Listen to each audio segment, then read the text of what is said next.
আপনি কি এটা বুঝতে পারছেন মানুষ কতটা খারাপ হলে এরকম একটা কাজ করতে পারে?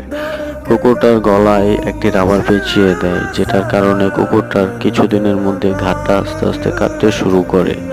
প্রায় অর্ধেকটা কেটে যায়। খবর পেয়ে রকভাই ছুটে আসে কুকুরটাকে বাঁচানোর জন্য। কুকুরটাকে বাঁচাতে অনেক টাকার প্রয়োজন, যেটা রকভাইয়ের একার পক্ষে সম্ভব না। আপনারা যদি কুকুরটাকে বাঁচাতে হেল্প করতে চান তাহলে স্ক্রিনে দেওয়া নাম্বারে ফান্ড পাঠাতে পারেন। আর রকভাইয়ের জন্য ভিডিওতে একটি লাইক এবং চ্যানেলটি সাবস্ক্রাইব করে দিন। তাহলে চলুন দেখি রকভাই কীভাবে কুকুরটাকে ট্রিটমেন্ট দেয়।